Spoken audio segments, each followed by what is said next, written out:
பிரியமானவர்களே, இயேசுவின் நாமத்தில் உங்களை நான் வாழ்த்துகிறேன். இன்றைக்கு கர்த்தர் நம்மளோடு பேசுகின்ற வார்த்தை, விட்டுவிடுங்கள்.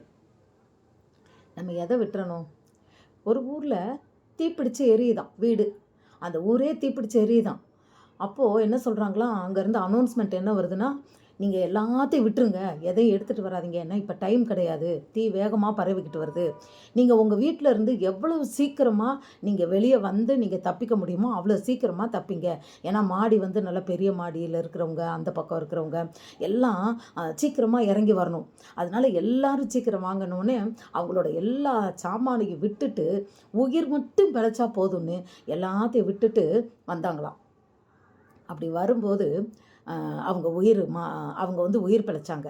ஆனால் ஐயோ, நான் பீரோவில் அது வச்சுருக்கனே, இது வச்சுருக்கனே, இல்லை நான் அதை கொஞ்சம் எடுத்துகிட்டு வந்துடுறேன், கொஞ்சம் நாள் எடுத்துகிட்டு வரேன்னு சொல்லி யாரெல்லாம் வந்து அங்கே பீரோவை திறந்து அங்கே கொஞ்சம் வேலை பார்த்துக்கிட்டு இருந்தாங்களோ அவங்க எல்லாம் சேர்ந்து வேகமாக வந்த தீயில திருப்பி அவங்களால வந்து வர முடியலையாம். அவங்க அவ்வளோ எச்சரித்து சொல்லியும் அவங்க வந்து அதை கேட்கல. என்ன பண்ணிட்டாங்க, தீயில நிறையா பேர் கருகி செத்து போயிட்டாங்க. இவங்க வந்தவங்க தப்பிச்சுக்கிட்டாங்க. இதுபோல் தான் பிரியமானவர்களே, நாம் எதெல்லாம் விட்டுவிட வேண்டும் என்று நம் தேவன் நம்மளிடத்துல சொல்லி இருக்கிறாரோ அந்த காரியங்களை நாம் விட்டுவிட வேண்டும். நம்ம லோத்தை பார்க்கலாம். சோதோம் கொமோரா நாட்டை ஆண்டவர் அழிக்க நினைக்கும் போது ஒரு தூதனை அனுப்பி அவர் போன்னு சொல்லும் போது இவங்கெல்லாம் போக மாட்டேன்றாங்க. அப்போ என்ன பண்ணுறான்னா, கையை பிடிச்சி தரன்னு என்ன பண்ணுறான், இழுத்துட்டு வரான். எல்லாத்தையும் விட்டுட்டு இவங்களை மட்டும் இழுத்துட்டு வரான். அப்போது ஐயையோ, நம்ம எல்லாத்தையும் விட்டுட்டு போகிறோமேன்னு சொல்லி அவனுடைய மனைவி மாத்திரம் என்ன பண்ணா, திரும்பி பார்த்தாள். அவள் உப்பு தூணாய் மாறிட்டாள்.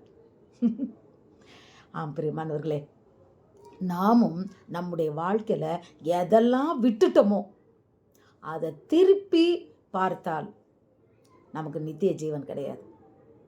ஹல்லேலூயா. ஏன்னா நாம் தேவனிடத்துல வரணும், தேவனிடத்துல நெருங்கணும்னு சொன்னால் சில காரியங்களை விட்டுறணும்.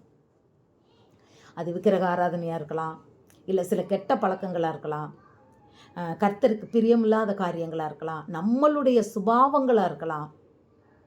இது எல்லாவற்றையும் தேவனுக்கு அருவருக்கக்கூடிய காரியங்களாக இருக்கலாம். எல்லாவற்றையும் நாம் விட்டுட்டு தான் நம்ம ஆண்டவருக்குள்ளே வந்து நம்ம ஞானஸ்நானம் எடுத்தோம். ஆனால் விட்டு விட்டதை நாம் திருப்பி தொடர்ந்தால் நமக்கு நித்திய ஜீவன் கிடையாது. எப்படி வந்து இவ உப்பு தூளா போயிட்டாலோ அதுபோல். ஆனால் தப்பிச்சு வந்தவங்கெல்லாம் காப்பாற்றப்பட்டார்கள். நாமும் கைவிடப்பட்டு விட்டுருவோம். நாம் விட்டுவிட வேண்டியதை விட்டுவிடலைன்னா நாம் கைவிடப்பட்டு விடுவோம். அது ரொம்ப கஷ்டம், பரிதபிக்கப்பட்ட ஒரு நிலைமை. ஆபிரகாமை தேவன் அழைத்தார். எப்படி அழைத்தார்னா, உன் இனம், உன் சொந்தம், உன்னோட ஊர், உன்னோட வீடு எல்லாத்தையும் விட்டுட்டு நீ வான்னார். ஆபிரகாம் பார்த்தீங்களா, அவன் சொந்தம், ஊர், அவனோட வீடு, நிலம், வாசல் எல்லாத்தையும் விட்டுட்டு தேவனுக்காய் வந்தான். ஆனால் ஆண்டவர் எவ்வளோ கொடுத்தாரு? பூமி கொள்ளாத அளவுக்கு அவனை தேவன் ஆசீர்வதித்தார். நாம் பார்க்கிறோம், அவருடைய ஆடும் மாடும் பெருக்கத்தினால அந்த பூமியே வந்து நிறைஞ்சி போனதை பார்க்குறோம். இனி இடம் கொள்ளாது, பூமி தாங்காதுன்னு சொல்கிற அளவுக்கு வந்தவுடனே தான் லோத்தும் ஆபிரகாமும் பிரிகிறாங்க, அவங்களுக்குள்ள நெருக்கம் உண்டானதுனால. ஹல்லேலூயா. அப்போது நாம் எதையாவது தேவனுக்கென்று விட்டு விட்டால் ஆண்டவர் சொல்கிறாரு, இம்மையில் 100 மடங்கும் மறுமையில் தேவனுடைய ராஜ்யத்தையும் நித்திய ஜீவனையும் நாம் பெற்றுக்கொள்வோம்ன்றார். ஹல்லேலூயா.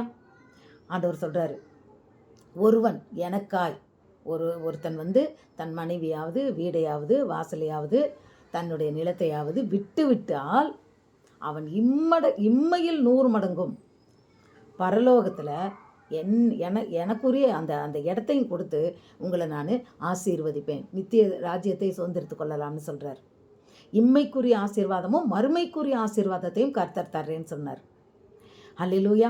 அப்போது நம்ம விட்டுட்டோன்னு சொன்னால் அதை திருப்பி நம்ம என்ன செய்யக்கூடாது, தொடரக்கூடாது. அதான் சொல்லுவாங்க, எகிப்தினுடைய அந்த பாவத்துக்குள்ளே மீண்டும் போகாதீங்க. இந்த ஜனங்கள் கூட பாருங்கள், திருப்பி போவோம்பாங்க.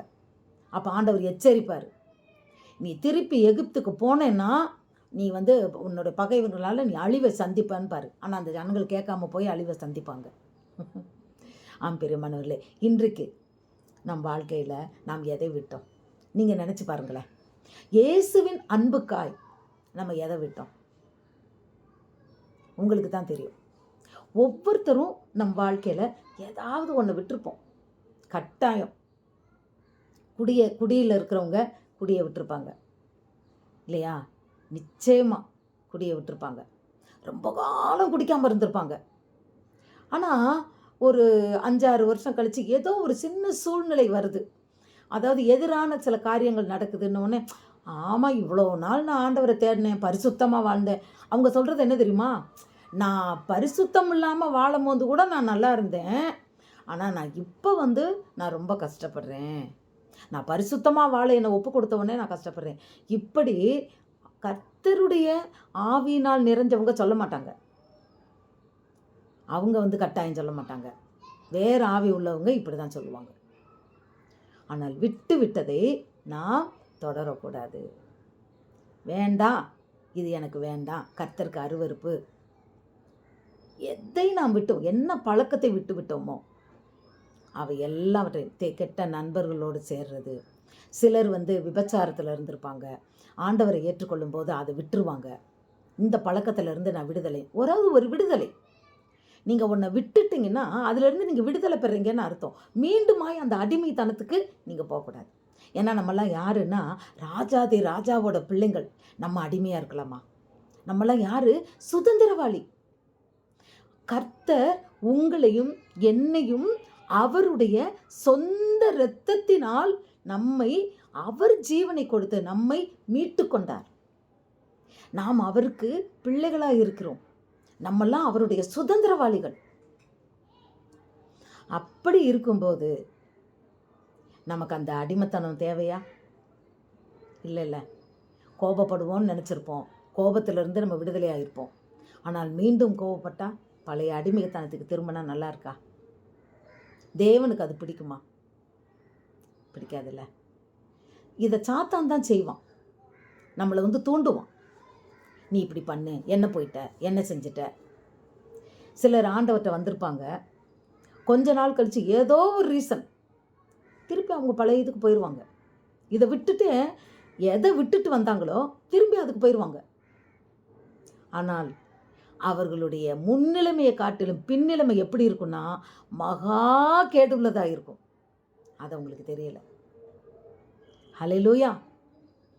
ஆம் பிரியமானவர்களே, அழைத்த தேவன் உண்மையுள்ளவர். அவர் நம்மை நடத்துகின்றார். நமக்கு என்ன குறை இருக்கும்?